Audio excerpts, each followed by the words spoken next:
हाय मित्रांनो, आमच्या चॅनल सेंदरी सिटीमध्ये स्वागत आहे तुमचा वेल्थ पार्टनर्स। तुम्ही NSM series 21 PM distributors exam pass for sure video पाहता। आज आपण मॉक टेस्ट बद्दल बोलणार आहोत। या व्हिडिओमध्ये मी काही मॉक टेस्ट्स कव्हर करणार आहे, ज्यामध्ये असे प्रश्न आहेत जे NSM 21 सिरीजमध्ये वारंवार विचारले जातात। पुढे जाण्यापूर्वी मी तुम्हाला हे सांगू इच्छितो की NSM सिरीज 21 APMS डिस्ट्रीब्यूटर परीक्षेचा संपूर्ण अभ्यासक्रम आपण कव्हर केला आहे। या व्हिडिओमध्ये 12 प्रकरणे आहेत आणि आपण सर्व 12 प्रकरणे कव्हर केली आहेत। प्रत्येक प्रकरणासाठी स्वतंत्र व्हिडिओ बनवले आहे, तेही तुम्ही आय बटनवर क्लिक करून प्लेलिस्टमध्ये पाहू शकता आणि त्याचा लिंक आम्ही डिस्क्रिप्शनमध्येही देऊ। तर चला सुरू करूया NSM सिरीज 21 APMS डिस्ट्रीब्यूटर परीक्षेचे काही मॉक टेस्ट। हे जे प्रश्न मी आज तुम्हाला सांगणार आहे, जे काही आपण या व्हिडिओमध्ये चर्चा करणार आहोत, हे वारंवार विचारले जाणारे प्रश्न आहेत। पण हे गृहीत धरू नका की हेच प्रश्न येणार आहेत, हे फक्त आणि फक्त प्रॅक्टिससाठी आहेत। आणि जर तुम्ही हे प्रश्न सोडवून गेलात तर खूप छान आहे, पण हे सल्ला दिला जातो की तुम्ही सर्व 12 प्रकरणांचे व्हिडिओ बघा। तसेच NSM सिरीज 21 PLS डिस्ट्रीब्यूटर परीक्षेचा संपूर्ण अभ्यासक्रम वाचा। म्हणूनच ही परीक्षा सोपी नाही आणि टिप्स ट्रिक्सचा व्हिडिओ देखील मी डिस्क्रिप्शनमध्ये लिंक दिला आहे, तोही नक्की बघा। पुढे जाण्यापूर्वी संपूर्ण अभ्यासक्रम कव्हर करणे आवश्यक आहे। केस स्टडीचे व्हिडिओ देखील आम्ही बनवणार आहोत, त्यानंतर तुम्ही हे प्रश्न सोडवायचे आहे। प्रश्न सोडवणे आवश्यक आहे, पण त्याआधी संपूर्ण अभ्यासक्रम नीट वाचणे गरजेचे आहे। तर चला सुरुवात करूया। या मॉक टेस्टमध्ये मी तुम्हाला 50 प्रश्न सांगणार आहे। तर या 50 प्रश्नांमध्ये मल्टिपल चॉईस असतील, जे परीक्षेत येतात। तर प्रश्न सुरू करूया आणि मी तुम्हाला त्याचे स्पष्टीकरणही देणार आहे। तर चला सुरू करूया प्रश्न क्रमांक 1 पासून। SEBI fraudulent and unfair trade practices regulation खाजगी व्यक्तीला थेट किंवा अप्रत्यक्षपणे सिक्युरिटीजमध्ये फसवणूक करणाऱ्या पद्धतीने खरेदी विक्री किंवा व्यवहार करण्यास प्रतिबंधित करतो।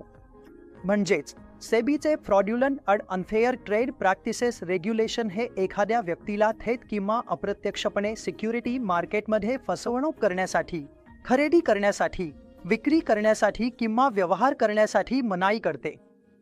पहा, अगदी सोप्या भाषेत पुस्तकात लिहिलं आहे की कोणतीही खरेदी, विक्री, व्यवहार किंवा काहीही होत असे। Fraudulent and unfair trade practices अक्ट हे पूर्णपणे मनाई करतो। थेट किंवा अप्रत्यक्षपणे तुम्ही हे करू शकत नाही, त्यामुळे उत्तर आहे डी सर्ववरी। हे एक्सप्लेनेशनमध्ये तुमच्या समोर हा प्रश्न आला आहे। प्रश्न क्रमांक 2, खालीलपैकी कोणत्या स्कीममध्ये अशी वैशिष्ट्ये आहेत जसे की सत्य युनिट्सची विक्री आणि खरेदी, एनएमहीशी संबंधित किंमती, गुंतवणूकदार कधीही स्कीममध्ये प्रवेश किंवा एक्झिट करू शकतो, फंडाच्या आयुष्यात कधीही, स्कीमला ठराविक तात्पुरती मुदत नाही। ही कोणती स्कीम आहे? Open ended scheme, close ended scheme, interval scheme किंवा इतर? हा प्रश्न म्युच्युअल फंड या अध्यायातून आला आहे। ओपन एंडेड स्कीम म्हणजे अशी स्कीम जिथे सतत खरेदी विक्री चालू असते, गुंतवणूकदार कधीही एक्झिट करू शकतो। 4 पर्याय आहेत: interval, open ended, close ended. बरोबर उत्तर आहे ओपन एंडेड स्कीम। पुढे, फ्युचर कॉन्ट्रॅक्टमधील काउंटर पार्टी रिस्क मुख्यत्वे कशामुळे कमी होते? हे डेरिव्हेटिव्हज या 5व्या अध्यायात स्पष्टपणे सांगितले आहे की क्लिअरिंग कॉर्पोरेशनचे कार्य हे रिस्क कमी करण्याचे आहे। पर्याय आहेत: क्लिअरिंग कॉर्पोरेशन, कॉन्ट्रॅक्टमधील पक्षांनी दिलेले कोलेट्रल, 2 पक्षांमधील ग्रॉस बेसिसवर सेटलमेंट, पोझिशन्स आणि ट्रेडिंग व्हॉल्यूम। बरोबर उत्तर आहे क्लिअरिंग कॉर्पोरेशनचे कार्य। प्रश्न क्रमांक 4, कोणती केंद्रीय राष्ट्रीय संस्था संशयित आर्थिक व्यवहारांची माहिती प्राप्त, प्रक्रिया, विश्लेषण आणि प्रसारित करण्यासाठी जबाबदार आहे, जी अंमलबजावणी संस्थांना दिली जाते? पर्याय आहेत: SEBI, FIU India, CBI, RBI। बरोबर उत्तर आहे FIU India, financial intelligence unit of India. ही संस्था संशयित आर्थिक व्यवहारांची माहिती प्राप्त, प्रक्रिया, विश्लेषण आणि प्रसारित करण्यासाठी जबाबदार आहे। पोर्टफोलिओ मॅनेजरला 7 दिवसांच्या आत विशेष व्यवहारांची माहिती FIUला द्यावी लागते. पुढील प्रश्न, कोणते वैशिष्ट्य बॉन्ड्स मॅच्युरिटी पूर्वी ठराविक किमतीला रिटायर करण्याची परवानगी देते? पर्याय आहेत कन्व्हर्टिबिलिटी, रिडेम्पशन, कॉलिबिलिटी, पुटेबिलिटी, पुट ऑप्शन. बरोबर उत्तर आहे कॉल ऑप्शन. फिक्स्ड इन्कम चॅप्टरमध्ये आपण वाचले आहे की कॉलिबल बॉन्ड म्हणजे इश्युअरला ठराविक मॅच्युरिटी पूर्वी काही भाग किंवा संपूर्ण बॉन्ड परत घेण्याचा अधिकार असतो. कॉलिबल बॉन्ड्समुळे गुंतवणूकदाराला जास्त रिस्क असतो. बरोबर उत्तर कॉल ऑप्शन. पुढील प्रश्न, पोर्टफोलिओ मॅनेजरने ग्राहकाच्या गरजा लक्षात घेऊन कोणत्या प्रकारच्या सिक्युरिटीजमध्ये गुंतवणूक करावी हे ठरवण्यासाठी कोणत्या गोष्टीचा विचार केला जातो? पर्याय आहेत securities, investment statement, investment approach, investment objective. बरोबर उत्तर आहे इन्व्हेस्टमेंट अप्रोच. म्हणजेच इन्व्हेस्टमेंट अप्रोच ही गोष्ट आहे जी आपल्याला ठरवून देते की कोणत्या प्रकारच्या सिक्युरिटीज आणि कोणते इन्स्ट्रुमेंट्स पोर्टफोलिओ मॅनेजरद्वारे निवडले जातील. म्हणून बरोबर उत्तर आहे इन्व्हेस्टमेंट अप्रोच. प्रश्न क्रमांक 7, कोणत्या इंडस्ट्रीज जेनेरिक आर्थिक क्रियाकलापांशी अतिशय जवळून संबंधित असतात इतर इंडस्ट्रीजच्या तुलनेत? पर्याय आहेत सायक्लिकल, कंझ्युमर स्टेपल्स, डिफेन्सिव्ह. बरोबर उत्तर आहे सायक्लिकल. तर उत्तर आहे सायक्लिकल. सायक्लिकल इंडस्ट्री ही बिझनेस सायकलशी खूपच संवेदनशील असते, कारण या इंडस्ट्रीचा महसूल सामान्यतः आर्थिक भरभराटीच्या काळात म्हणजे जेव्हा इकॉनॉमी बूमवर असते तेव्हा जास्त असतो आणि विस्तारही जास्त असतो. पण जेव्हा इकॉनॉमी डाऊनटर्न किंवा संकुचनाच्या काळात असते तेव्हा या इंडस्ट्रीचा महसूल कमी होतो. म्हणूनच जेव्हा इकॉनॉमीत बूम येतो तेव्हा या सायक्लिकल स्टॉक्स वाढतात आणि जेव्हा इकॉनॉमीत संकुचन किंवा मंदी येते तेव्हा हे स्टॉक्स म्हणजे सायक्लिकल स्टॉक्स खाली येतात. सायक्लिकल इंडस्ट्रीजमधील हे स्टॉक्स आर्थिक घडामोडींशी खूप जवळून संबंधित असतात. त्यामुळे प्रश्न असा आहे की पोर्टफोलिओ मॅनेजर आणि क्लायंटमधील करारामध्ये खालीलपैकी कोणत्या गुंतवणूक दृष्टिकोनाचा समावेश असावा? गुंतवणुकीसाठी क्लायंटने एखाद्या कंपनी किंवा साधनात गुंतवणुकीसंबंधी घातलेल्या निर्बंधांचा समावेश असावा का? BPA करार, लवकर संपवण्याच्या तरतुदी, गुंतवणुकीचे उद्देश, दिल्या सेवा हे सर्व समाविष्ट असावे. त्यामुळे बरोबर उत्तर सर्व वरील गोष्टी जोही करार पोर्टफोलिओ मॅनेजर आणि क्लायंटमध्ये होतो त्यात या सर्व गोष्टींचा समावेश आवश्यक. म्हणून उत्तर सर्व वरील गोष्टी. आता या सर्व गोष्टी कराराचा एक भाग असतील. प्रश्न क्रमांक, सेबी म्युच्युअल फंड्स रेग्युलेशन्स कोणत्या वर्षी आले होते? 1994, 1996, 2000. तर सेबी म्युच्युअल फंड रेग्युलेशन कायदा 1996 साली आला होता. अगदी सरळ हे पुस्तकात लिहिलं आहे, त्यामुळे यात आपल्याला कोणतीही चूक करायची नाही, यात कोणतीही चूक होऊ नये. आणि हे आपल्याला लक्षात ठेवावं लागेल की म्युच्युअल फंड रेग्युलेशन कोणत्या वर्षी आला होता? 1996. प्रश्न क्रमांक 10, पोर्टफोलिओ मॅनेजर फंड क्लायंटच्या सूचनेनुसार मॅनेज करतो. हे आपण 7व्या अध्यायात खूप छानपणे शिकलो आहोत की कोणते पोर्टफोलिओ आहेत जे पोर्टफोलिओ मॅनेजर क्लायंटच्या सूचनेनुसार मॅनेज करतात. म्हणजेच क्लायंट सांगतो नेमकं कधी खरेदी करायचं, कधी विकायचं हे कोणत्या प्रकारात येतं. तर पर्याय पाहूया, डिस्क्रिशनरी, नॉन डिस्क्रिशनरी, ॲडव्हायझरी किंवा सर्व पर्याय. तर उत्तर आहे non discretionary. Non discretionary portfolio managers हे फंड्स किंवा पोर्टफोलिओ क्लायंटच्या सूचनेनुसार मॅनेज करतात. तिथे पोर्टफोलिओ मॅनेजर स्वतःचा निर्णय घेत नाही, डिस्क्रिशन वापरत नाही, वायर सेल करण्याचा निर्णय त्याचा नसतो. डिस्क्रिप्शन हा क्लायंटकडे असतो. प्रश्न 11, पोर्टफोलिओ मॅनेजरसाठी अर्ज करताना आर्थिक माहिती कोणत्या 3 वर्षांसाठी सादर करावी लागते? करंट आणि त्यापूर्वीच्या 2 वर्षांसाठी, म्हणजेच प्रेसिडिंग 3 इयर्स. म्हणून बरोबर उत्तर आहे प्रेसिडिंग 2 इयर्स आणि करंट इयर. जेव्हा आपण पोर्टफोलिओ मॅनेजरसाठी अर्ज करतो तेव्हा आर्थिक माहिती प्रेसिडिंग 2 वर्षे आणि चालू वर्षासाठी द्यावी लागते. ही माहिती सबमिट करावी लागते कॅपिटल स्ट्रक्चर, पेलअप कॅपिटल आणि फ्री रिझर्व्हज या 2 प्रेसिडिंग वर्षांसाठी आणि चालू वर्षासाठी.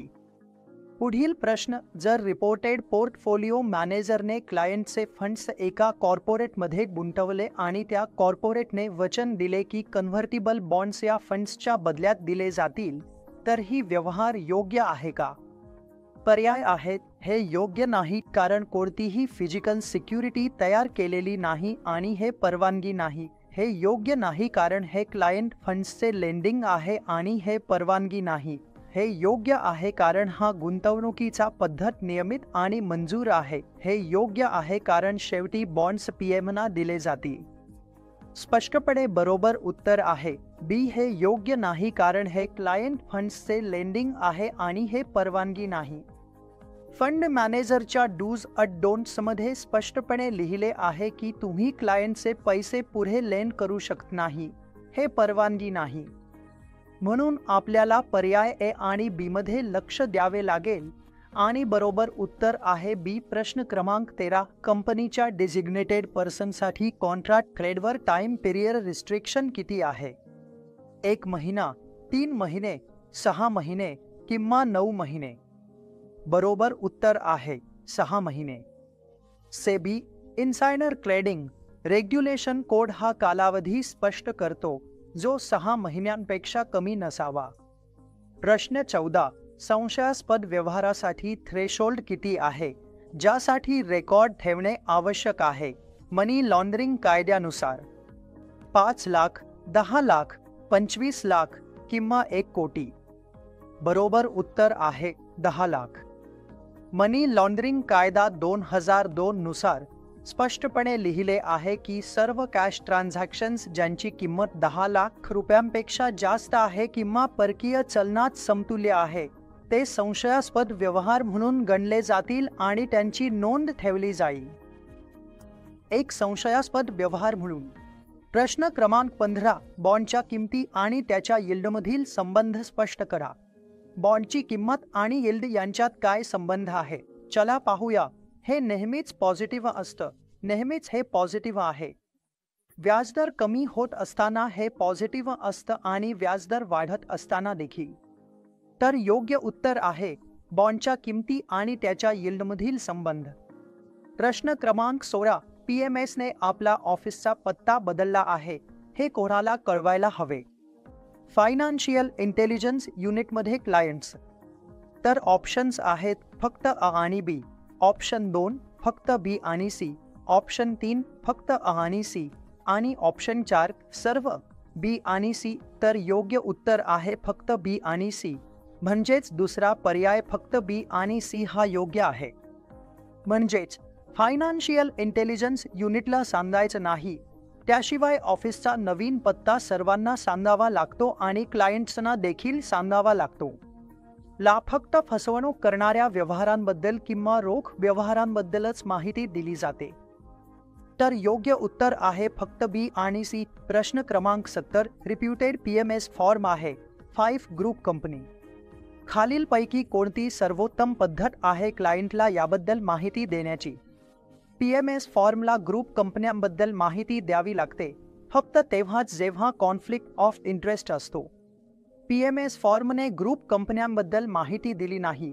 पीएमएस फॉर्मला ग्रुप कंपन्यांबद्दल माहिती द्यावी लागते. पीएमएस फॉर्मने ग्रुप कंपन्यांबद्दल माहिती दिली नाही कारण त्या 10 पेक्षा कमी आहेत. तर योग्य उत्तर आहे पीएमएस फॉर्मला फक्त तेव्हाच ग्रुप कंपन्यांबद्दल माहिती द्यावी लागते जेव्हा कॉन्फ्लिक्ट ऑफ इंटरेस्ट असतो. हे स्पष्टपणे पुस्तकात नमूद आहे की जर पोर्टफोलिओ मॅनेजरच्या ग्रुप कंपन्या असतील तर त्या ग्रुप कंपन्यांशी संबंधित सेवांमध्ये कॉन्फ्लिक्ट ऑफ इंटरेस्ट असल्यास पोर्टफोलिओ मॅनेजरने ते डिस्क्लोज करणे आवश्यक आहे आणि फक्त तेव्हाच जेव्हा कॉन्फ्लिक्ट ऑफ इंटरेस्ट असतो हे डिस्क्लोजर दिले जातं. प्रश्न क्रमांक 23. खालीलपैकी कोणत्या संस्थांनी भारतात बॉन्ड्स इश्यू केले आहेत? फायनान्शियल इन्स्टिट्यूशन्स, बँका, कॉर्पोरेट्स. खूपच सोपं उत्तर आहे बॉन्ड्स. फायनान्शियल इन्स्टिट्यूशन्स, बँका आणि कॉर्पोरेट्स सर्वजण इश्यू करू शकतात. तर योग्य उत्तर आहे सर्ववरी. भारतात फिक्स्ड इन्कम मार्केटमध्ये फिक्स्ड इन्कम सिक्युरिटीज इश्यू केल्या जातात. त्या कायदेशीर संस्थांद्वारे जसे सेंट्रल बँक, राज्य सरकार, केंद्र सरकार, सार्वजनिक संस्था, बँका, इन्स्टिट्यूशन्स इश्यू होतात. ABC लिमिटेडच्या इक्विटी शेअर्सचा किंमत रेजिस्टन्स लाईनपर्यंत पोहोचली आहे, तर टेक्निकल अनालिसिसनुसार हा शेअर्स खरेदी करण्याचा, विकण्याचा किंवा होल्ड करण्याचा चांगला वेळ आहे का? तर पहा, सपोर्ट लाईन आणि रेजिस्टन्स लाईन या दोन लाईन्स असतात. टेक्निकल अनालिसिसमध्ये जेव्हा एखादा शेअर सपोर्टवर येतो तेव्हा तो खरेदी केला जातो आणि जेव्हा तो रेजिस्टन्सवर पोहोचतो तेव्हा तो शेअर विकला जातो असं मानलं जातं. म्हणून योग्य उत्तर आहे बी, सिक्युरिटीचे शेअर्स विकणे. तर टेक्निकल अनालिसिसमध्ये आपण हे शेअर्स विकू ह्या विधानाची ओळख पटवा, ज्या संदर्भात गुंतवणूकदार पोर्टफोलिओ मॅनेजर नियुक्त करू इच्छितो. अशा वेळी गुंतवणूकदाराला गुंतवणुकीच्या शैलीबद्दल काहीही समजून घेण्याची गरज नाही आणि गुंतवणूकदाराने गुंतवणूक करारातील मुख्य तरतुदींवर लक्ष द्यावे. तसेच गुंतवणूकदाराला डिस्ट्रीब्युटर्सच्या सल्ल्यावर अवलंबून राहावे लागते पोर्टफोलिओ मॅनेजरच्या निवडीसाठी. फंड गुंतवणूकदाराने फक्त पोर्टफोलिओ मॅनेजरच्या गुंतवणूक दृष्टिकोनावर विश्वास ठेवावा लागतो. तर योग्य उत्तर आहे बी, गुंतवणूकदाराने गुंतवणूक करारातील मुख्य तरतुदींवर लक्ष द्यावे. असं मानलं जातं की पोर्टफोलिओ मॅनेजरमध्ये गुंतवणूक करणाऱ्या गुंतवणूकदारांनी गुंतवणूक करारातील मुख्य तरतुदींवर लक्ष द्यावं, म्हणजे गुंतवणूक प्रक्रिया आणि गुंतवणूक दृष्टिकोन कसा आहे हे समजून घ्यावं. स्ट्रॅटेजीज, स्टाईल, पास्ट परफॉर्मन्स गोष्टींबद्दल त्याने विशिष्ट समजून घेतले पाहिजे. आपण एका गुंतवणूकदाराबद्दल बोलत आहोत. प्रश्न क्रमांक 21. ओळखा की खालील विधान शेवटियाद्वारे दिलेले आहे. डाऊनसाइड रिस्क याला सोटिनो रेशो म्हणतात आणि सोटिनो रेशो म्हणजे युनिट डाऊनसाइड रिस्कवरील एक्सेस रिटर्न. सोटिनो रेशो म्हणजे युनिट टोटल रिस्कवरील एक्सेस रिटर्न नाही, तर शार्प रेशोमध्ये ते असते. तर अगदी स्पष्टपणे आप एक्सप्लेनेशन पाहिली आहे आणि पुस्तकातही वाचले आहे की सोटिनो रेशो म्हणजे युनिट डाऊनसाइड रिस्कवरील एक्सेस रिटर्न. म्हणून आप इथे सेमी स्टँडर्ड डेव्हिएशनचा वापर करतो आणि जे RP-RF divide by semi standard deviation असते आणि हा स्टँडर्ड डेव्हिएशन त्या स्टॉक्सचा असतो जे मायनसमध्ये किंवा खाली जात आहेत. म्हणूनच आप इथे डाऊनसाइड रिस्ककडे पाहतो. म्हणूनच इथे सॉर्टिनो रेशोला एक्सेस रिटर्न प्रति डाऊनसाइड रिस्कची युनिट असं म्हटलं जातं. प्रश्न क्रमांक 22. कोणत्या प्रकारचे मोबदले नॉमिनल रिस्क फ्री रेटमध्ये समाविष्ट नाहीत? लिक्विडिटीसाठी मोबदला, वेळेच्या अंतरासाठी मोबदला, पोस्ट पोटिंग संकल्पनेसाठी मोबदला, महागाईसाठी मोबदला. तर यापैकी कोणता मोबदला नॉमिनल रिस्क फ्री रेटमध्ये समाविष्ट नाही? तर लिक्विडिटीसाठी मोबदला नॉमिनल रिस्क फ्री रेटमध्ये समाविष्ट नाही. म्हणून उत्तर आहे लिक्विडिटीसाठी मोबदला. प्रश्न क्रमांक 23. तो फंड जो कर्मचाऱ्यांनी आणि नियोक्त्यांनी भरलेल्या निवृत्ती निधीच्या गुंतवणुकीसाठी स्थापन केला जातो तो कोणता? Public provident fund, pension fund, retirement fund, mutual fund.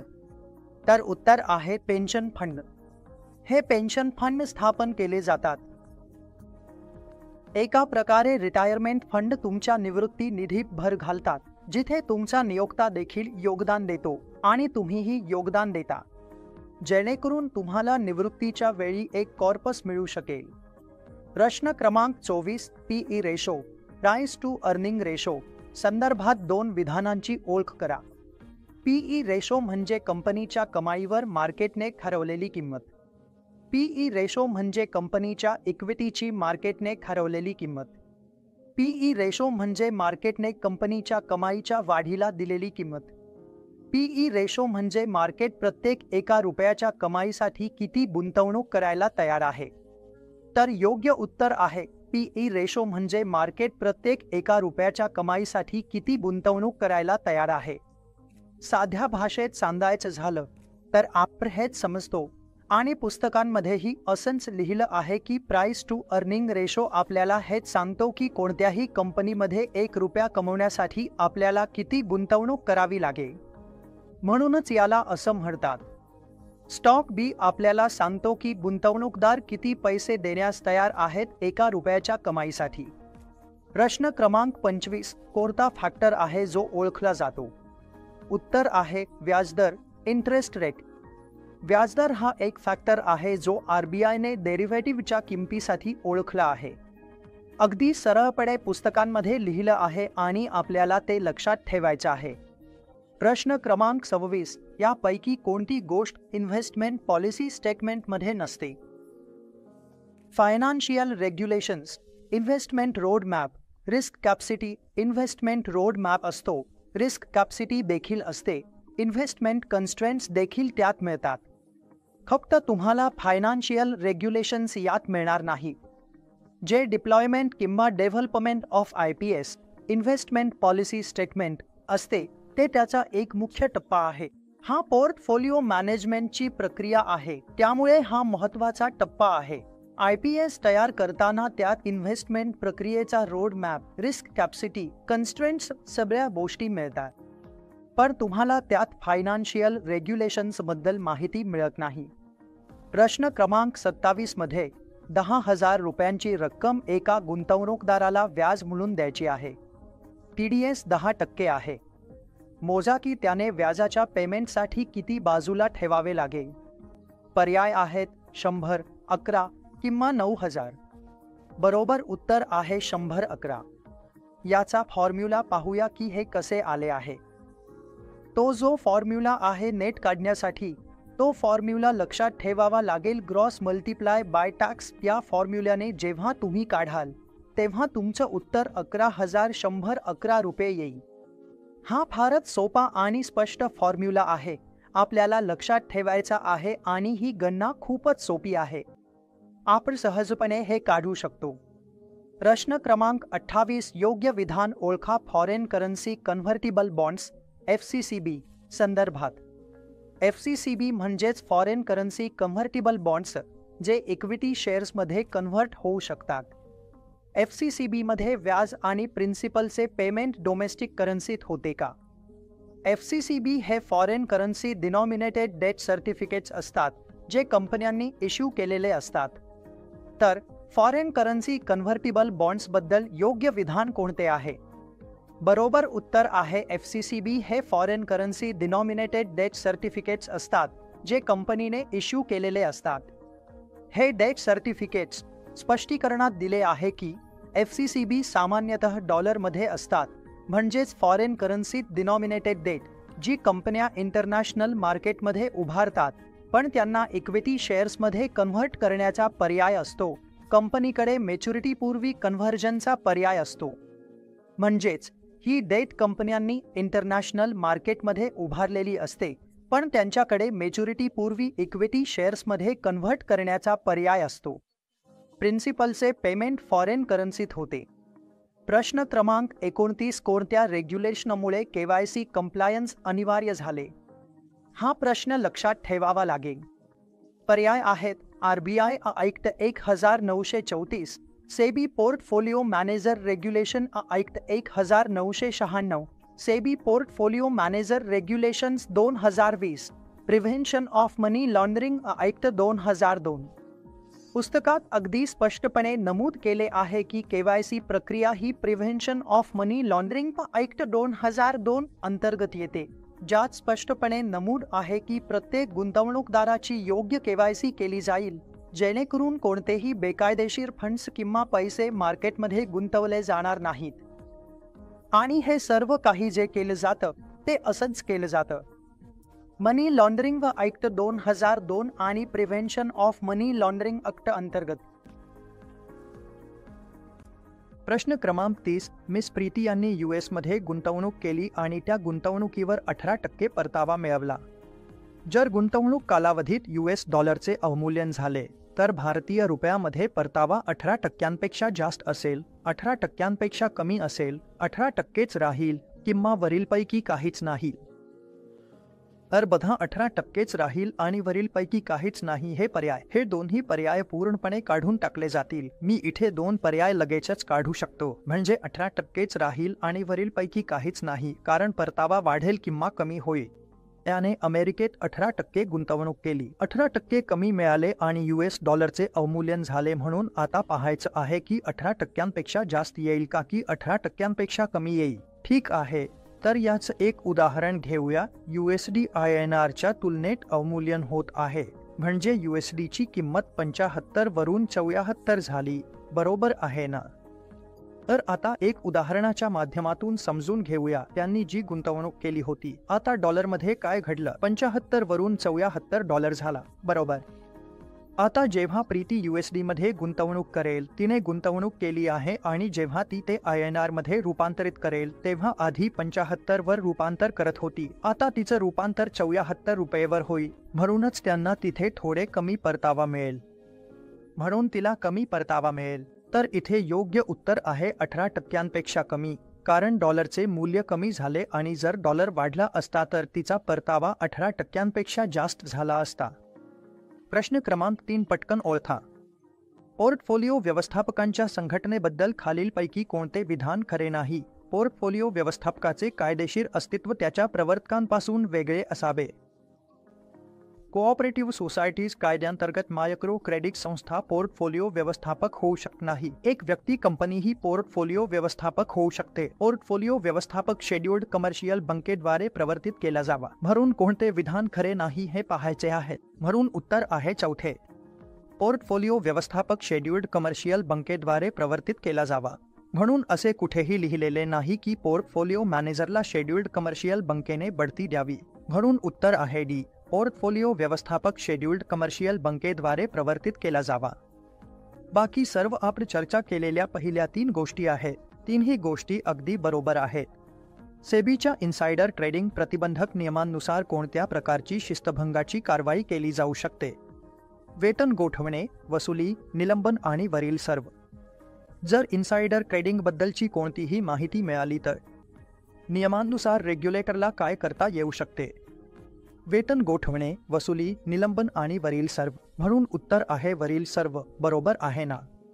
सेबीच्या insider trading प्रतिबंधक नियमांनुसार त्यांनी थेट सांगितले की वेतन गोठवणे यासह निलंबन होऊ शकते, वसुली किंवा क्लॉबॅक लावला जाऊ शकतो. म्हणून यापैकी कोणतीही गोष्ट लागू केली जाऊ शकते. या चलन जोड्यांपैकी डॅश या जोडीवर भारतीय शेअर बाजारात फ्युचर्स आणि ऑप्शन्स ट्रेडिंग उपलब्ध नाही. मग ते कोणते कोणते आहेत? चला समजून घेऊया. म्हणजे JPY INR, USD INR, Chinese yuan INR किंवा युरो INR. या चौघांपैकी कोणते ट्रेडिंग भारतीय स्टॉक एक्सचेंजवर फ्युचर्स आणि ऑप्शन्समध्ये येत नाही? तर योग्य उत्तर आहे चायनीज युआन INR. उर्वरित सर्व उपलब्ध करन्सी पेअर्स म्हणजे आपले USD INR, euro INR, great British pound म्हणजे GBP INR आणि जपानी येन INR देखील आहेत. फक्त हेच 4 पेअर्स आहेत भारतीय करन्सी मार्केटमध्ये जे फ्युचर्स आणि ऑप्शन्समध्ये ट्रेड करता येतात. ते म्हणजे हेच 4. चीनी युआन आणि INR अजून तिथे ट्रेडेबल नाही. प्रश्न क्रमांक 34. मिस्टर मेहता यांनी सुरुवातीला 2 कोटी रुपये गुंतवले, जे पहिल्या वर्षात वाढून 2 कोटी 30 लाख झाले. त्यामुळे परफॉर्मन्स फी ही फक्त त्या 30 लाख रुपयांवरच दे असेल. हे विधान बरोबर आहे की चुकीचे? तर हे विधान बरोबर आहे. कारण हाय वॉटर मार्क म्हणजे पोर्टफोलिओ अकाउंटने गाठलेली सर्वात जास्त किंमत, म्हणजेच हाय वॉटर मार्क ही एक सर्वोच्च किंमत असते. ज्या पातळीवर पोर्टफोलिओ किंवा अकाउंट पोहोचतो आणि portfolio manager performance based fee आकारतो, ती परफॉर्मन्स फी फक्त पोर्टफोलिओच्या मूल्याच्या वाढीवरच लागते, जी मागील गाठलेल्या हाय वॉटर मार्कपेक्षा जास्त असते. बरोबर आहे ना? म्हणूनच परफॉर्मन्स फी फक्त 30 रुपये लाखांवरच दे असेल. म्हणून योग्य उत्तर आहे ट्रू. अनसिस्टेमॅटिक रिस्क संदर्भात चुकीचे विधान ओळखा. सिस्टेमॅटिक रिस्क म्हणजे डिव्हर्सिफाईड रिस्क, अनसिस्टेमॅटिक रिस्क म्हणजे sector specific risk. Systematic risk ही टाळता येणारी रिस्क आहे आणि पोर्टफोलिओ इन्व्हेस्टमेंटमध्ये अनसिस्टेमॅटिक रिस्क अपेक्षितपणे 0 असते. म्हणून योग्य उत्तर आहे की अनसिस्टेमॅटिक रिस्क ही टाळता येणारी रिस्क नाही, कारण अनसिस्टेमॅटिक रिस्क टाळता येऊ शकते. बरोबर आहे ना? आपण अनसिस्टेमॅटिक रिस्क टाळू शकतो कारण ती कंपनी स्पेसिफिक रिस्क असते आणि ती आपण एलिमिनेट करू शकतो. सर्वप्रथम आपण हे समजून घेऊया की कंपनी स्पेसिफिक रिस्क म्हणजे काय. उदाहरणार्थ, एखाद्या कंपनीला त्यांच्या फॅक्टरीमध्ये लागलेल्या आगीमुळे मोठ्या प्रमाणावर नुकसान सहन करावे लागले. म्हणून आपण ही अनसिस्टेमॅटिक रिस्क कशी कमी करू शकतो, अशा प्रकारच्या कंपन्यांमध्ये गुंतवणूक करून. म्हणूनच ही रिस्क टाळता येण्यासारखी आहे. पण इथे आपल्याला विचारले आहे की कोणते विधान चुकीचे आहे, तर ते हे आहे. रिस्क टाळता येऊ शकतात आणि त्या विधानात लिहिले आहे की सिस्टमॅटिक रिस्क ही टाळता येणारी रिस्क आहे. म्हणूनच तुमचा बरोबर उत्तर सी आहे. अनसिस्टमॅटिक रिस्क ही टाळता येणारी रिस्क आहे. हे विधान चुकीचे आहे कारण अनसिस्टमॅटिक रिस्क ही टाळता येण्यासारखी रिस्क आहे. प्रश्न क्रमांक 36. खालीलपैकी कोणती विधाने अनलिस्टेड इक्विटी इन्व्हेस्टमेंट संदर्भात खरी आहेत हे ओळखा. अनलिस्टेड इक्विटी तुलनेने अलिक्विड असते. अनलिस्टेड इक्विटीचे प्राइसिंग अनियमित असते. अनलिस्टेड इक्विटीच्या प्राइसिंगमध्ये इलिक्विडिटीसाठी डिस्काउंट समाविष्ट असतो. वरील सर्व. म्हणून याचे योग्य उत्तर असे आहे की अनलिस्टेड इक्विटीज म्हणजे ज्या इक्विटीज अनलिस्टेड आहेत त्यामध्ये होणारा ट्रेड तुलनेने अलिक्विड असतो लिस्टेड सिक्युरिटीजच्या तुलनेत. आणि अनलिस्टेड इक्विटीजचे प्राइसिंग देखील किंवा सातत्याने होत नाही. इक्विटीजचे प्राइसिंग हे इलिक्विडिटीसाठी डिस्काउंट समाविष्ट करते म्हणजेच डिस्काउंट दिला जातो. म्हणूनच ऑल ऑफ द अबव हे बरोबर उत्तर आहे. प्रश्न क्रमांक 37. नाममात्र परतावा दर गुंतवणूकदारांना महागाईच्या जोखमीपासून संरक्षण देतो. म्हणून या विधानावर टिप्पणी करा. हो, नक्कीच संरक्षण करते का? नाही, हे नक्कीच संरक्षण करत नाही. हो, कदाचित संरक्षण करते असे तुम्ही म्हणू शकता. योग्य उत्तर आहे नाही. हे नक्कीच संरक्षण करत नाही. म्हणजेच प्रश्न आहे नॉमिनल रेट ऑफ रिटर्न गुंतवणूकदारांना महागाईच्या जोखमीपासून संरक्षण करतो का? तर नॉमिनल रेट ऑफ रिटर्न आपल्याला अजिबात संरक्षण करत नाही महागाईपासून. चला स्पष्टीकरण पाहूया. Nominal risk free rate of return आहे. हा तो रिटर्नचा दर आहे जो गुंतवणूकदाराला निश्चितपणे मिळणार आहे ठरलेल्या तारखेला. म्हणजेच जो रिटर्नचा दर आहे तो गुंतवणूकदाराला ठरलेल्या तारखेला नक्की मिळतो आणि गुंतवणूकदाराला रक्कम आणि रिटर्न मिळण्याची वेळ याबद्दल पूर्ण खात्री असते. म्हणूनच हा रिस्क फ्री रेट आहे. कारण आपल्याला माहीत आहे की कोणती रक्कम कधी मिळेल, वेळ माहीत आहे आणि रक्कम किती मिळेल हेही माहीत आहे. म्हणूनच हा रिस्क फ्री रेट आहे. पण जसे आपण पाहू शकतो हा दर महागाईमुळे रुपयाच्या खरेदी शक्तीत होणाऱ्या संभाव्य बदलाकडे दुर्लक्ष करतो. आता काय आहे? त्या काळात तुमची खरेदी शक्ती महागाई वाढल्यामुळे कमी झाली. त्यामुळे अशी कोणतीही हमी नाही की रुपयाची खरेदी शक्ती तशीच राही. म्हणूनच असे म्हटले जाते की नाममात्र परतावा दर गुंतवणूकदाराला महागाईच्या जोखमीपासून संरक्षण देणार नाही. तर प्रश्न आपल्याला विचारतो आहे की नाममात्र परताव्याचा दर गुंतवणूकदाराला महागाईपासून संरक्षण देतो का? म्हणूनच योग्य उत्तर आहे बी. नाही, ते नक्कीच संरक्षण देत नाही. प्रश्न क्रमांक 38. बॉडी कॉर्पोरेटची वेगळी ओळखणारी वैशिष्ट्ये ओळखा. बॉडी कॉर्पोरेटकडे किमान 10 शेअर होल्डर्स असावे. बॉडी कॉर्पोरेटने इक्विटी शेअर्स जारी केलेले असावे. बॉडी कॉर्पोरेट ही तिच्या मालकांपासून स्वतंत्र अशी कायदेशीर अस्तित्व असावी. बॉडी कॉर्पोरेटने मान्यताप्राप्त स्टॉक एक्सचेंजवर सूचीबद्ध असावे. योग्य उत्तर आहे की बॉडी कॉर्पोरेट ही तिच्या मालकांपासून स्वतंत्र कायदेशीर अस्तित्व असावी. बॉडी कॉर्पोरेटचा अर्थ असा आहे की ती एक कॉर्पोरेट संस्था आहे जिने स्वतःचे कायदेशीर अस्तित्व आणि अधिकार आहेत आणि जी कायदेशीर अस्तित्व असते. स्वतंत्र कायदेशीर मालमत्ता स्वतंत्र असावी. हिचे कायदेशीर अस्तित्व असते ती संस्था तयार करणाऱ्यांपासून वेगळी असते. घडून त्यामुळेच ती संस्था तिच्या सदस्यांपासून पूर्णपणे वेगळा कायदेशीर दर्जा उपभोगते. म्हणूनच बॉडी कॉर्पोरेट ही एक स्वतंत्र कायदेशीर संस्था असावी. हिच्या मालकांपासून वेगळी असणे हेच योग्य उत्तर आहे. म्हणून हेच बॉडी कॉर्पोरेटचे वैशिष्ट्य आहे. प्रश्न क्रमांक 39. तांत्रिक विश्लेषणाचा यापैकी कोणता घटक आवश्यक आहे ते ओळखा. आता जी तांत्रिक विश्लेषण असते, तांत्रिक विश्लेषण म्हणजेच जिथे आपण किंमत आणि खंड पाहून विश्लेषक स्टॉकचा अंदाज लावतात. आता पर्याय पाहूया. किंमत तरंगचे अनुसरण करते. दुसरे, कालावधीमधून ट्रेंडचे संकेत. चांगला खंड म्हणजेच ट्रेंड आणि ताकद दर्शवतो. वरील सर्व. म्हणून बरोबर उत्तर आहे वरील सर्व. तांत्रिक विश्लेषणानुसार किंमत वर्तन समजून घेण्यासाठी 3 मूलभूत घटक आहेत. तांत्रिक विश्लेषणात 3 पॅटर्न असतात, म्हणजेच भूतकाळातील किंमतींचा इतिहास, मूळ ट्रेंड आणि दिशांचा अंदाज, आणि भूतकाळातील किंमतींच्या हालचाली तुम्हाला एका प्रकारे ट्रेंड दर्शवतात. दिशांचा ट्रेडिंग व्हॉल्यूमचा म्हणजे कंपनीच्या किंमत हालचालीसाठी कोणत्या व्हॉल्यूममध्ये ट्रेडिंग झाली आहे. जास्त व्हॉल्यूममध्ये खरेदी झाली आहे, जास्त व्हॉल्यूममध्ये विक्री झाली आहे, तर ती पुढे आणखी वाढू शकते. आपल्याला किंमत सांगते आणि तो वेळ जो त्या किंमत आणि व्हॉल्यूमवर निरीक्षण केला गेला आणि तो कोणत्या कालावधीत होता, त्या कालावधीत किंमत आणि व्हॉल्यूम त्या पॅटर्नमध्ये कसे होते, हे सर्व 3ही गोष्टी खूपच महत्त्वाच्या आहेत. तर उत्तर आहे वरील सर्व. प्रश्न क्रमांक 14. पोर्टफोलिओ मॅनेजमेंट सर्व्हिसच्या नोंदणी संदर्भात योग्य विधान ओळखा. प्रमुख अधिकारीकडे कोणत्याही शाखेतील वैध पदवी असणे आवश्यक आहे. जर अर्जदार अमेरिकेतील असेल तर निव्वळ संपत्तीची अट शिथिल केली जाते. प्रमुख अधिकाऱ्याला किमान 5 वर्षांचा सिक्युरिटीज मार्केटमधील संबंधित कामाचा अनुभव असावा लागतो आणि PMS नोंदणीची मंजुरी ऑनलाईन दिली जाऊ शकत नाही. आपल्याला हे खरे विधान सांगावे लागेल. आता हे पहा, जेव्हा आपण वाचू की प्रमुख अधिकाऱ्याबद्दल रेग्युलेटरची काय अट आहे, तेव्हा अध्यायात स्पष्टपणे सांगितले आहे की प्रमुख अधिकाऱ्याला सिक्युरिटीज मार्केटमधील संबंधित इक्विटी क्रियाकलापांचा किमान 5 वर्षांचा अनुभव असावा लागतो. म्हणून योग्य उत्तर आहे की प्रमुख अधिकाऱ्याला सिक्युरिटीज मार्केटमधील संबंधित इक्विटीजमध्ये किमान 5 वर्षांचा अनुभव असावा लागतो. म्हणून PMS नोंदणीच्या वेळी रेग्युलेटर जे मागतो त्या तिन्ही गोष्टी आवश्यक आहेत. तुम्ही पाहू शकता योग्य उत्तर आहे सी. प्रश्न क्रमांक 41. यापैकी कोणती गोष्ट PMS मध्ये गुंतवणूक करण्याचा खर्च नाही हे ओळखा. Fricking charges, brokerage charges, listing fee आणि रजिस्ट्रेशन फी. तर लिस्टिंग फी हा PMS मध्ये गुंतवणुकीचा खर्च नाही, त्यामुळे लिस्टिंग फी इथे आपल्याला द्यावी लागत नाही. इतर सर्व चार्जेस आपण देऊ शकतो. काही चार्जेस मी तुम्हाला सांगतो जे PMS क्लायंटला दिले जातात. ब्रोकरेज आणि ट्रान्झॅक्शन खर्च द्यावा लागतो. रजिस्ट्रार ट्रान्सफर फी लागते. फकिंगसारख्या प्रोफेशनल सर्व्हिसेससाठी चार्जेस द्यावे लागतात. इतर चार्जेस आणि मोटरायझेशनचेही शुल्क लागू शकते. तर या सर्व प्रकारच्या फी लागतात, पण लिस्टिंग फी लागत नाही. म्हणून उत्तर आहे लिस्टिंग फी.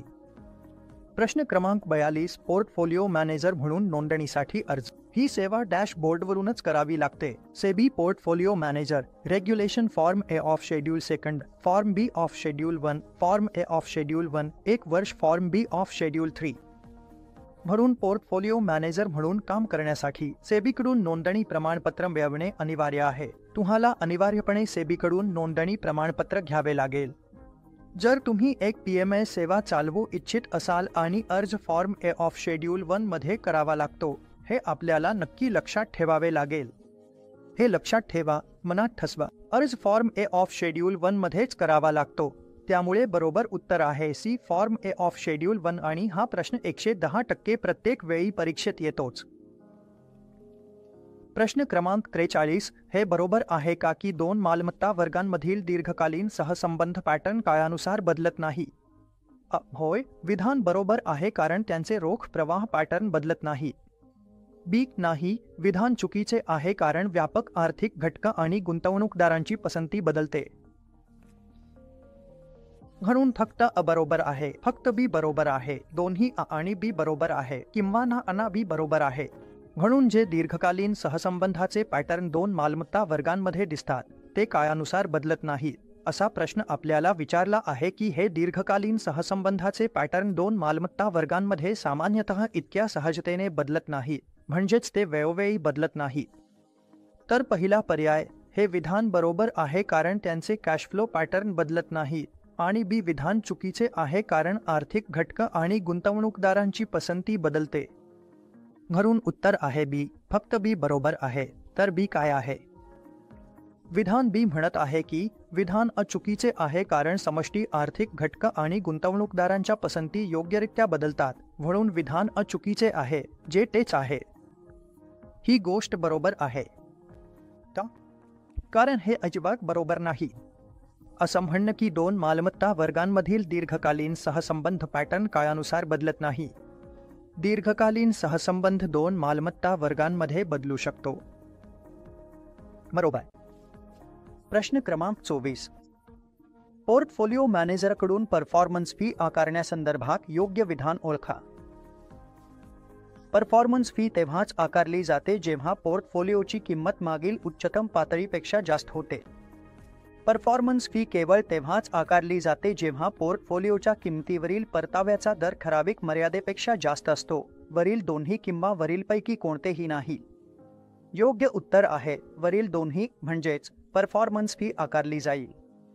म्हणजेच पोर्टफोलिओने मागील उच्च वॉटरमार्क ओलांडला पाहिजे आणि परताव्याचा दर हार्डल रेटपेक्षा जास्त असावा लागतो. म्हणून हे स्पष्टपणे नमूद केले आहे की दोन्ही विधान बरोबर आहे. त्यामुळे सी हे योग्य उत्तर आहे.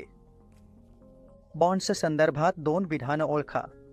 बॉन्ड्सची फेस व्हॅल्यू आणि मार्केट व्हॅल्यू नेहमीच सारखी असते आणि बॉन्ड्समध्ये एम्बेडेड ऑप्शन्स असू शकत नाही. काही प्रकारचे बॉन्ड्स परतफेड करणे आवश्यक असते. सर्व बॉन्ड्स कंपनीमध्ये मालकी हक्क निर्माण करतात. तर आपल्याला खरी विधानं सांगायची आहे तर 2 विधानही आहे. काही प्रकारचे बॉन्ड्स परतफेड करणे आवश्यक नसते, बरोबर ना? मग असंख्य आहे. काही प्रकारचे बॉन्ड्स परतफेड करणे आवश्यक नसते, म्हणजे ज्या शाश्वत बंधांना कोणतीही परिपक्वता नसते. परपेट्युअल बॉन्ड्सना मॅच्युरिटी नसते. म्हणूनच स्टेटमेंट सी बरोबर आहे. काही प्रकारचे बॉन्ड्स परतफेड करणे आवश्यक नसते. प्रश्न क्रमांक 24. पोर्टफोलिओ ॲट्रिब्युशन विश्लेषणाचा मुख्य उद्देश म्हणजे पोर्टफोलिओ मॅनेजरच्या कौशल्यामुळे निर्माण झालेला वेगळा परतावा शोधणे. हे शोधण्यासाठी की वेगवेगळ्या कंपन्यांचा पोर्टफोलिओच्या परताव्यात किती प्रमाणात वाटा आहे. हे शोधण्यासाठी की सेक्टोरल परतावे पोर्टफोलिओच्या परताव्यात किती प्रमाणात योगदान देतात. जो पोर्टफोलिओ ॲट्रिब्युशन विश्लेषण करतात ते हे शोधण्यासाठी असते की पोर्टफोलिओ मॅनेजरच्या कौशल्यामुळे निर्माण झालेला वेगळा परतावा किती आहे. तर साधी गोष्ट आहे की पोर्टफोलिओ ॲट्रिब्युशन विश्लेषण हे मुख्यत्वे कौशल्यावर येते. म्हणजे जो वेगळा परतावा, जो अतिरिक्त परतावा फंड मॅनेजर किंवा पोर्टफोलिओ मॅनेजरने तुम्हाला मिळवून दिला आहे तो त्यांच्या कौशल्यामुळे आहे की तो फक्त योगायोगाने मिळाला आहे हे शोधण्यासाठी हे विश्लेषण केले जाते. म्हणूनच आपल्याला पोर्टफोलिओ ॲट्रिब्युशन विश्लेषणाची गरज भासते. प्रश्न क्रमांक 70. सेबी एखाद्या पीएमएसला नोंदणी प्रमाणपत्र देण्यापूर्वी तिला हे सुनिश्चित करावे लागते की अर्जदाराने एक अनुपालन अधिकारी नेमलेला आहे. बी मुख्य अधिकारी. सी किमान एक व्यक्ती जी केंद्र सरकार मान्यताप्राप्त विद्यापीठाची पदवीधर आहे आणि किमान 2 वर्षांचा सिक्युरिटीज मार्केट संबंधित कामाचा अनुभव आहे. म्हणून फक्त ए आणि बी बरोबर आहे. फक्त बी आणि सी बरोबर आहे. फक्त ए आणि सी बरोबर आहे. सर्व ए बी सी बरोबर आहे. म्हणून बरोबर उत्तर आहे सर्व ए बी सी बरोबर आहे. प्रमाणपत्र जारी करण्यापूर्वी रेग्युलेटर हे सुनिश्चित करेल की ही तिन्ही गोष्टी तुमच्याकडे असाव्यात. कॉम्प्लायन्स ऑफिसर असावा लागतो, प्रिन्सिपल ऑफिसर असावा लागतो आणि एक व्यक्ती अशी असावी लागते जी पदवीधर असावी. कोणत्याही केंद्रीय किंवा राज्य सरकार मान्यताप्राप्त विद्यापीठातून आणि किमान 2 वर्षांचा अनुभव असावा सिक्युरिटीज मार्केट संबंधित सेवांमध्ये. कॉल ऑप्शनला आउट ऑफ द मनी कधी म्हणतात. हा डेरिव्हेटिव्हचा प्रश्न आहे. जेव्हा मार्केट किंमत स्ट्राईक किमतीपेक्षा कमी असते, जेव्हा मार्केट किंमत ओटीसी किमती इतकीच असते, मार्केट किंमत स्ट्राईक किमती इतकीच असते आणि जेव्हा मार्केट किंमत स्ट्राईक किमतीपेक्षा जास्त असते. तर उत्तर आहे जेव्हा मार्केट किंमत स्ट्राईक किमतीपेक्षा कमी असते. म्हणून जेव्हा कॉल ऑप्शनची मार्केट किंमत त्याच्या स्ट्राईक किमतीपेक्षा कमी होते तेव्हा आपण त्याला म्हणजेच आउट ऑफ द मनी म्हणतो. आणि जेव्हा ती दोन्ही समान असतात तेव्हा ॲट द मनी म्हणतो आणि जेव्हा मार्केट किंमत जास्त असते तेव्हा आपण त्याला इन द मनी म्हणतो. प्रश्न क्रमांक 39. एका गुंतवणूकदाराला काही जवळच्या काळातील उद्दिष्टांसाठी गुंतवणूक करायची आहे आणि त्याला बदलांची जास्त सहनशीलता नाही. या प्रकरणात गुंतवणुकीचे पर्याय केवळ लाभांश देणाऱ्या blue chip shares, top rated दीर्घकालीन निश्चित उत्पन्न सुरक्षा, सरकारी बिल्स, मिड आणि स्मॉल कॅप फंड्स यापुरते मर्यादित असावे. म्हणून बघा, त्याचे पैसे अगदीच अल्पकालीन आहेत आणि त्याला बदल सहन करण्याची क्षमता देखील नाही. त्याला कोणताही बदल नको आहे, बरोबर ना?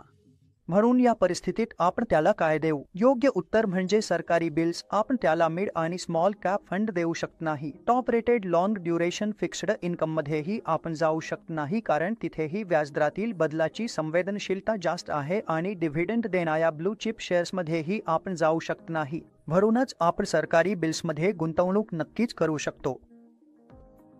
इतर गोष्टींमध्ये गुंतवणूक करता येणार नाही. प्रश्न क्रमांक 50. सेबीच्या नियमानुसार पीएमएसकडून क्लायंटकडून स्वीकारल्या जाऊ शकणाऱ्या फंड्स आणि सिक्युरिटीची किमान मर्यादा किती आहे. 25 लाख, 50 लाख, 1 कोटी किंवा 1.5 कोटी. पोर्टफोलिओ मॅनेजमेंट सर्व्हिसेस या सेबीच्या पोर्टफोलिओ मॅनेजमेंट नियमांखाली नियंत्रित आहेत आणि सेबीने स्पष्टपणे सांगितले आहे की किमान 50 लाख रुपये किंवा 50 लाख किमतीच्या सिक्युरिटीज खाते उघडताना आवश्यक आहेत. हे तुम्हाला क्लायंटकडून घ्यावे लागतात क्लायंटला पोर्टफोलिओ मॅनेजमेंट सर्व्हिस देण्यासाठी. म्हणून उत्तर आहे 50 लाख रुपये. म्हणून मित्रांनो, या मॉक टेस्टमधून इतकेच. आपण या मॉक टेस्टमध्ये 50 प्रश्न कव्हर केले. आशा आहे की तुम्हाला हे आवडले असतील आणि हे 50 प्रश्न स्पष्टीकरणासह मी तुम्हाला सांगितले आहेत. हे सर्व 50 प्रश्न तुम्ही नक्कीच परीक्षेला बसण्यापूर्वी सराव करावेत, कारण हे वारंवार विचारले जातात आणि अशाच प्रकारे मी आणखी मॉक टेस्ट्स कव्हर करणार आहे. पण पुन्हा एकदा मी तेच सांगतो, हे सल्ला दिला जातो की तुम्ही संपूर्ण अभ्यासक्रम वाचूनच जा. आमच्या पास फॉर शुअर या निजमच्या व्हिडिओज देखील तुम्ही पहा आणि त्यानंतर मग मॉक टेस्टकडे जा. तर मित्रांनो, व्हिडिओमध्ये राहिल्याबद्दल खूप खूप धन्यवाद आणि जर तुम्हाला व्हिडिओ आवडला असेल तर कृपया लाईक करा, व्हिडिओ शेअर करा आणि आमच्या चॅनलला सबस्क्राईब करा.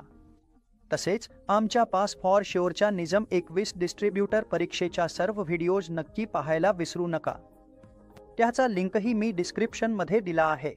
बटनवरही तुम्ही क्लिक करू शकता.